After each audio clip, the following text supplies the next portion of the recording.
नमस्कार दोस्तों, स्वागत है आपका रिंकेश पैन चैनल में। दोस्तों आज का टॉपिक है वो है ब्लड प्रेशर जो है वो किस तरीके से कंट्रोल होता है या फिर रेगुलेट होता है हमारी बॉडी में, उसके बारे में हम लोग पूरा वीडियो जो है समझने वाले हैं।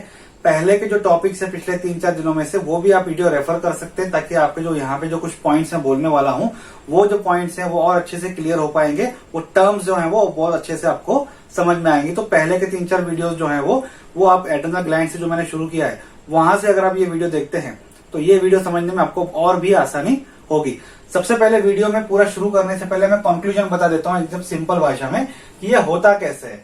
लीवर में एक प्रोटीन रहता है एंजियोटेंसिनोजेन। ये एंजियोटेंसिनोजेन को किडनी में से एक रेनिन नाम का एंजाइम आता है जो कि कन्वर्ट करता है एंजियोटेंसिन 1 में। ये एंजियोटेंसिन 1 जो है बाद में कन्वर्ट होता है एंजियोटेंसिन 2 में, जो कि एक एंजियोटेंसिन कन्वर्टिंग एंजाइम जो कि लंग्स में से आता है।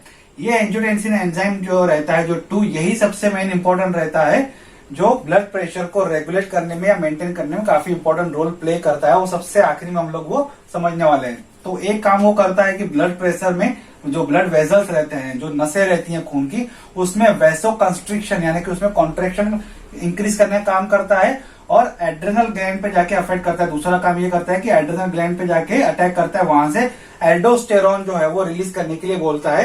वो किस तरीके से रिलीज करने को बोलता है या किस तरीके से रिलीज होता है एल्डोस्टेरॉन, वो हम आज समझने वाले हैं आगे। ये एल्डोस्टेरॉन क्या करता है, किडनी में रीएब्सॉर्प्शन बढ़ा देता है पानी का और सॉल्ट का, जिसकी वजह से ब्लड प्रेशर जो है वो रेगुलेट होने में हेल्प होती है। अब पहले समझ लेते हैं कि ब्लड प्रेशर मतलब क्या। तो हार्ट में से जो पंप होके ब्लड नसों में जाता है, जो ब्लड वेसल्स में जाता है, वहां पे ये जो ब्लड वेसल्स रहती है, ये ब्लड जो यहां से आता है वो यहाँ की धमनियों को जो वॉल्स रहती हैं, जो स्मूथ मसल्स रहते हैं, उस पे प्रेशर जो देता है उसे कहा जाता है ब्लड का प्रेशर यानी कि ब्लड प्रेशर।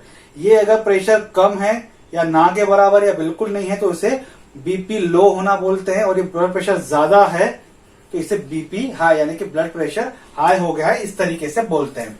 ब्लड क्यों पहुंचना चाहिए हर एक ऑर्गन के ऊपर या फिर हर एक बॉडी पार्ट्स में, क्योंकि ये ब्लड के साथ ऑक्सीजन भी जो है वो वहां पे सप्लाई होता है, इसलिए ब्लड का वहां पहुंचना जरूरी है। इसलिए ब्लड का प्रेशर जो है वो मेंटेन होना, रेगुलेट होना काफी जरूरी होता है। इसलिए हमारे बॉडी में 2 तरह के ब्लड प्रेशर रेगुलेशन सिस्टम रहते हैं जो कि ब्लड प्रेशर को रेगुलेट करने का काम करते हैं। तो वो पहला है short term blood pressure regulation system, दूसरा है long term blood pressure regulation system. तो long term blood pressure regulation system जो रहता है यही सबसे मेन इंपॉर्टेंट रहता है, जो ओवरऑल हमारी बॉडी का ब्लड प्रेशर को जो है रेगुलर बेसिस पे मेंटेन करता है। शॉर्ट टर्म क्या करता है, शॉर्ट टर्म जो रहता है ये 2 तरह के रिसेप्टर्स रहते हैं। यहाँ पे ये रहता है कैरोटिड साइनस, ये यहाँ पे कैरोटिड साइनस रहता है। यहाँ पे 2 तरह के रिसेप्टर्स रहते हैं। ये रिसेप्टर्स क्या करते हैं, पहला तो डिटेक्ट करते हैं ब्लड प्रेशर, ये देखते हैं कि अभी ब्लड प्रेशर कम है ज्यादा है तो वहां, और साथ ही साथ जो केमिकल कॉम्पोजिशन है ब्लड की उसे रेगुलेट करने का काम करते हैं। तो ये टेम्पररी या शॉर्ट टर्म के लिए काम करते हैं ये रिसेप्टर्स, इसलिए इन्हें short term blood pressure regulation system जो है वो कहा जाता है। मेन जो रहता है long term blood pressure regulation system, ये वर्क करती है एक सिस्टम के द्वारा जिसे कहा जाता है रेनिन एंजियोटेंसिन एल्डोस्टेरॉन सिस्टम यानी कि रास, RAAS। रास ये एक सिंपल तरीका है, वो रास लीला वाला रास नहीं, RAAS रास वाला, ठीक है। तो पहले एक चीज समझ लीजिए कि जो एड्रेनल ग्लैंड रहता है, एड्रेनल ग्लैंड कौन सी ग्लैंड, जो मैंने पिछले टॉपिक में बताया है, किडनीज के ऊपर एक कैप लाइक स्ट्रक्चर एक रहता है, जो टोपी जैसा एक स्ट्रक्चर रहता है, उसे एड्रेनल ग्लैंड कहा जाता है। 2 रहती हैं, दोनों किडनीज के ऊपर रहती हैं। 3 तरह के वो हार्मोन रिलीज करती है। एक तो एल्डोस्टेरॉन रिलीज करती है जो कि ये ब्लड प्रेशर रेगुलेशन करने में हेल्प करता है सोडियम और वाटर के रिटेंशन द्वारा। दूसरा है कॉर्टिसोल जो कि स्ट्रेस बढ़ाता है और अलर्टनेस बढ़ाता है, मतलब कोई डेंजर सिचुएशन है तब ये रिलीज होता है हमें अलर्ट करने के लिए। तीसरा एंड्रोजन यानी कि सेक्स हार्मोन रिलीज करता है, ईस्ट्रोजन और टेस्टोस्टेरॉन। तो जो एड्रेनल ग्लैंड जो मतलब जो एंड्रोजन हार्मोन रहते हैं वो रिलीज करने का काम जो ये एड्रेनल ग्लैंड जो है वो करता है। तो ये तीसरा काम उसका रहता है। अब मान लीजिए कि जब ब्लड प्रेशर लो है, तो ब्लड प्रेशर लो रहेगा तो ऑक्सीजनेटेड ब्लड जो रहेगा वो प्रॉपर तरीके से ऑक्सीजन जो है वो हर पार्ट पे पहुंच नहीं पाएगा, क्योंकि ब्लड प्रेशर लो है, नॉर्मल नहीं है, तो वो उससे बढ़ाना है। तो जो नॉर्मल से हमें बढ़ाना है, मतलब नॉर्मलाइज करना है, तो मतलब हमें क्या करना है, ब्लड प्रेशर को बढ़ाना है।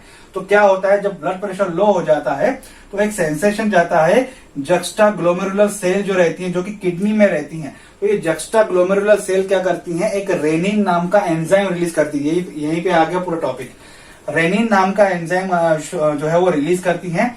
ये रेनिन क्या करता है कि जो एंजियोटेंसिनोजेन नाम का प्रोटीन रहता है लीवर के अंदर, उसके ऊपर अटैक करता है, उसको क्लीव करता है, यानी कि उसको तोड़ता है। किसमें तोड़ता है, एंजियोटेंसिन 1 में। देखा, लीवर में से एंजियोटेंसिन, उसको रेनिन ने कन्वर्ट किया एंजियोटेंसिन 1 में। ठीक है, अब एंजियोटेंसिन 1 को एंजियोटेंसिन 2 में कन्वर्ट करना है, तो हमारे लंग्स में एक ACE रहता है, एंजियोटेंसिनोजेन कन्वर्टिंग एंजाइम। तो ये एंजियोटेंसिनोजेन कन्वर्टिंग एंजाइम क्या करता है, एंजियोटेंसिन 1 को एंजियोटेंसिन 2 हार्मोन में कन्वर्ट करता है। ये प्रोसीजर रहती है, यहां तक आपको दिखाई देगा। तो एंजियोटेंसिन 2 सबसे इंपॉर्टेंट रहता है ब्लड प्रेशर को रेगुलेट करने में, ये एंजियोटेंसिन 2। ठीक है, अब ये एक पाथवे के द्वारा एंजियोटेंसिन 2 हार्मोन जो है वो बन गया। कुछ अल्टरनेट पाथवे भी रहते हैं जिसके द्वारा एंजियोटेंसिन 2 जो है वो हार्मोन बनता है, कुछ इमरजेंसी कंडीशंस में या फिर अलग पाथवेज के द्वारा जब नीडेड रहता है। ठीक है, तो वो पाथवेज कौन से हैं वो समझ लेते हैं। एक तो पाथवे है एंजियोटेंसिनोजेन को जो डायरेक्टली एंजियोटेंसिनो 2 में कन्वर्ट करता है, तो इसे कहा जाता है TPA, यानी कि टिश्यू प्लाज्मिनोजेन एक्टिवेटर, जो कि एंजियोटेंसिनोजेन को डायरेक्टली एंजियोटेंसिन 2 में कन्वर्ट कर देता है। दूसरे और पाथवे रहते हैं जो कि नॉन रेनिन पाथवे रहते हैं और नॉन एस पाथवे रहते हैं। मतलब क्या, बिना रेनिन की मदद से एंजियोटेंसिनोजेन एंजियोटेंसिन 1 में कन्वर्ट हो जाना, और बिना एस की मदद से एंजियोटेंसिन 1 एंजियोटेंसिन 2 में कन्वर्ट हो जाना। इसलिए इसे कहा जाता है नॉन रेनिन पाथवे और नॉन एस पाथवे। तो नॉन रेनिन पाथवे कौन सा रहता है, टोनिन और कैथेप्सिन डी। ये क्या करते हैं, एंजियोटेंसिनोजेन को एंजियोटेंसिन 1 में रिलीज कर जो कन्वर्ट कर लेते हैं। और दूसरा जो नॉन एस पाथवे रहता है वो रहता है काइमेस। ये प्रकार का एंजाइम है जो कि एंजियोटेंसिन 1 को एंजियोटेंसिन 2 में कन्वर्ट कर लेता है। तो दोनों तरीके से ये हो गया कि जो एंजियोटेंसिनोजेन है 2, ये हाथ में आना चाहिए, क्योंकि ये ही जो है जो कि अब ब्लड प्रेशर को रेगुलेट करने में हेल्प करेगा। अब ये जो सबसे इंपॉर्टेंट हार्मोन है एंजियोटेंसिन 2, ये क्या करता है, जब ये बन जाता है पूरी तरीके से, तो अब ये ब्लड प्रेशर को किस तरीके से मेंटेन करता है। ब्लड वेसल मतलब पहले तो नसों में जाएगा, जो ब्लड वेसल्स रहती हैं वहां पे जाएगा। वहां पे जो स्मूथ मसल्स रहती हैं, जो ब्लड वेसल्स जो रहती हैं स्मूथ मसल से बनी होती है, उसे कॉन्ट्रैक्ट करेगा।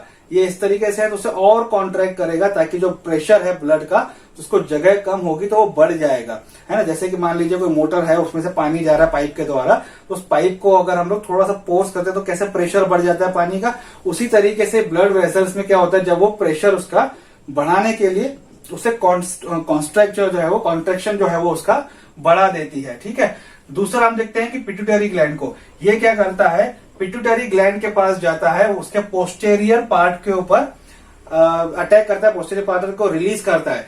तो ये पिट्यूटरी ग्लैंड के पोस्टेरियर पार्ट के पास जाता है, उसके वहां पे जो वेसोप्रेसिन नाम का हार्मोन जो है वो ऑलरेडी वहां पे स्टोर्ड रहता है, जो कि हम देखते हैं कि जो हाइपोथैलेमस द्वारा वहां पे स्टोर रहता है। वो बोलता है कि अब इसको रिलीज करो हमारे बॉडी में। तो जैसे ही ये रिलीज होता है, ये रिलीज होने के बाद हमारे बॉडी में क्या होती है, हमें प्यास बढ़ती है, पानी की प्यास जो है वो काफी ज्यादा बढ़ जाती है, और वाटर और सॉल्ट का रिटेंशन जो है वो बढ़ जाता है। देखा, यहाँ पे एड्रेनल ग्लैंड के पास गया, एड्रेनल ग्लैंड पे एंडोस्टेरोन, तो किस तरीके से जाएगा देखिए। तीसरा काम ये करता है, एड्रेनल ग्लैंड के पास जाता है, एड्रेनल ग्लैंड के बाद वहां पे एड्रेनल कॉर्टेक्स पे जाके अटैक करता है, वहां पे स्टिमुलेट करता है, वहां पे बाइंड हो जाता है, वहां पे उसे स्टिमुलेट करके एल्डोस्टेरोन रिलीज करने के लिए बोलता है। एल्डोस्टेरोन एक प्रकार का स्टेरॉइड हार्मोन है। स्टेरॉइड हार्मोन का नेचर रहता है कि जो सेल की मेम्ब्रेन रहती है वो डायरेक्टली उसके अंदर चला जाता है, न्यूक्लियस के अंदर चला जाता है और डीएनए के साथ बाइंड हो जाता है। तो सेम स्टेरॉइड हार्मोन क्या हो गया, मेम्ब्रेन के अंदर चला गया, डीएनए जो न्यूक्लियस रहता है न्यूक्लियस के साथ बाइंड होकर न्यूक्लियस के अंदर चला गया, वहां पे जो डीएनए स्ट्रैंड्स रहते हैं वो डीएनए के एक स्पेसिफिक पार्ट के साथ बाइंड हो जाता है। वहां पे बाइंड होने के बाद एक एमआरएनए जो है वो रिलीज कर देता है, और ये एमआरएनए बाद में कन्वर्ट हो जाता है एक प्रोटीन में, और यही प्रोटीन जो है सोडियम के साथ मिलके एक प्रोटीन सोडियम एक चैनल बना लेता है लेयर के ऊपर, जो सेल मेम्ब्रेन के ऊपर एक लेयर रहता है, प्रोटीन सोडियम चैनल बना लेता है, जिसके बेसिस पे जो वाटर का जो रिटेंशन है वो बढ़ जाता है, वाटर रिटेंशन बढ़ जाता है, जिसकी वजह से एक ब्लड प्रेशर जो है वो रेगुलेट होना शुरू हो जाता है। तो सोडियम जो है एक प्रकार का आयन है जो कि वाटर रिटेंशन में हेल्प करता है, प्रोटीन के साथ मिलके एक चैनल बना लेता है। तो ये इस तरीके से जो ब्लड प्रेशर जो है वो रेगुलेट होता है एंजियोटेंसिन 2 द्वारा। और एंजियोटेंसिन बनने के जो 2 तरीके रहते हैं वो दोनों तरीके मैंने आपको यहाँ पे क्लियर कर लिया। ये सब सिस्टम जो काम करता है वो रास के द्वारा करता है, रेनिन एंजियोटेंसिन एल्डोस्टेरॉन सिस्टम के द्वारा। सिंपल, लिवर में से एंजियोटेंसिनोजन कन्वर्ट हुआ एंजियोटेंसिन 1 में रेनिन के द्वारा, जो कि किडनी से आया है। ये एंजियोटेंसिन 1 जो है ये कन्वर्ट होता है एंजियोटेंसिन 2 में, जो कि लंग्स से एसीई द्वारा कन्वर्ट होता है। यही इंपॉर्टेंट रहता है वेसो कॉन्स्ट्रिक्शन के लिए, और फिर एड्रिनल ग्लैंड्स को स्टिमुलेट करके वहां से एल्डोस्टेरॉन रिलीज करने के लिए, जो कि किडनी में वाटर और सोडियम के बैलेंस को मेंटेन करता है, जिसके द्वारा ब्लड प्रेशर मेंटेन होता है। ये और भी अगर डिटेल समझना है तो पिछले वीडियोस को थोड़ा सा लिंक करके आप ये वीडियो समझ सकते हैं, जहां से मैंने एड्रिनल ग्लैंड का टॉपिक शुरू किया है। आज का टॉपिक यहीं तक था। आई होप आपको आज का वीडियो अच्छा लगा होगा। वीडियो अच्छा लगे तो लाइक और शेयर जरूर कीजिएगा। अगर आपको कोई कमेंट है तो आप कमेंट बॉक्स में कमेंट कर सकते हैं, और मुझे इस चैनल को सपोर्ट करने के लिए प्लीज सब्सक्राइब कीजिए। Thank you.